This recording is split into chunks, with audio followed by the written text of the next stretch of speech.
நாள் ஃபுல்லா ஆக்குபைடா என்னால எந்த வேலையுமே சரியா செய்ய முடியல, நேரம் மட்டும் இருந்தா போதும் நான் என்ன வேணா செஞ்சிருவேன் அப்படின்னு நினைக்கிறீங்களா? நேரத்தை மேனேஜ் பண்றதுன்றது ரொம்ப ரொம்ப முக்கியமான விஷயம். ஏன்னா நம்மளோட நேரம் நம்மளோட வருவாய்க்கு ரொம்ப நேரானது. பணமே சம்பாதிக்க முடியல அப்படின்னாலும் நேரத்தை கையில வச்சுக்கிறது ரொம்ப ரொம்ப முக்கியம். ஒருவேளை உங்களுக்கு நேரத்தை சரிவர பிளான் செய்ய முடியல அப்படின்னாக்கா நீங்க பல நஷ்டங்களை பார்க்க வேண்டியது. டைம் மேனேஜ்மெண்ட் என்னென்ன மாதிரிலாம் பண்ணலாம், ரொம்ப சின்ன சின்ன சிம்பிள் ட்ரிக்ஸ் அண்ட் டிப்ஸ் பார்ப்போம். உலகத்தில் இருக்கிற மிகப்பெரிய பணக்காரர்கள் இருந்து மிகப்பெரிய ஆண்டர்பிரினர்ஸ் ஒரு சின்ன ஒரு விஷயத்தை டைம் மேனேஜ்மெண்ட்டுக்கு ஃபாலோ பண்றாங்க. அதை நாமளும் பண்றதுக்கான முயற்சி பார்ப்போம். ஜென்ரலா உங்களுக்கு இருக்கிற டாஸ்க்கை ஒரு நாளைக்கு லிஸ்ட் பண்ணிடுங்க. அப்படி லிஸ்ட் பண்ண டாஸ்க்கை 4 விதமா பிரிச்சிருங்க. 1 அர்ஜென்ட், 2வது இம்பார்ட்டன்ட், 3வது நாட் அர்ஜென்ட், 4வது அன்இம்பார்ட்டன்ட். இந்த மாதிரி 4ஆ பிரிச்சதுக்கு அப்புறம் எதெல்லாம் உங்களுக்கு ரொம்ப அர்ஜென்ட் அப்படின்னு தெரியுதோ அதை 2 நிமிஷத்துக்குள்ள பண்ற மாதிரி இருந்தா தயவு செய்து உடனே பண்ணி முடிச்சிருங்க. ஒருவேளை அது ரொம்ப இம்பார்ட்டன்ட் அப்படின்னு நினைச்சா அதை நீங்க பண்றதுக்கு பதிலா வேற யாருக்காவது டெலிகேட் பண்ண முடியுமா அப்படிங்கறத பாருங்க. அப்படி இல்லாத நீங்க தான் பண்ணணும் அப்படின்னாக்கா இமீடியட்டா அதுக்கு ஒரு பிளான போட்டுருங்க. நாட் அர்ஜென்ட் அப்படிங்கிற விஷயத்த முடிஞ்ச வரலும் நீங்க செய்யாதீங்க.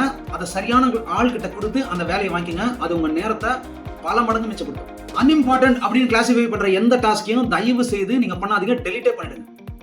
இந்த மாதிரி நீங்க பண்றதுனால உங்களுக்கு விலை மதிக்க முடியாத நேரம் உங்களோட நேரமா மாறும்.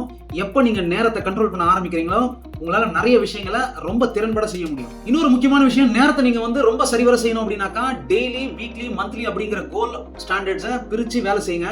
அப்படி பிரிச்சு வேலை செய்யும் போது எக்ஸாக்டா உங்களுக்கு என்ன பண்ண முடியும் அப்படின்னு தோணும்.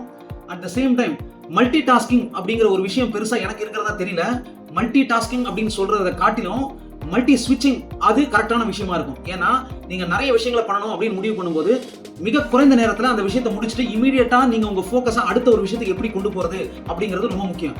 உலகத்தில் இருக்கிற மிக திறமசாலிகள் பல பேர் அதை தான் பண்ணுவாங்க. ஒரு விஷயத்தை முடிப்பாங்க, அங்கிருந்து வேற சப்ஜெக்ட் கூட போவாங்க. ஆனா அந்த குறுகிய நேரத்துக்குள்ள அவங்கள அங்க ஸ்விட்ச் பண்ணி அங்க போயிடுவாங்க. ஃபோக்கஸ் ரொம்ப முக்கியம்.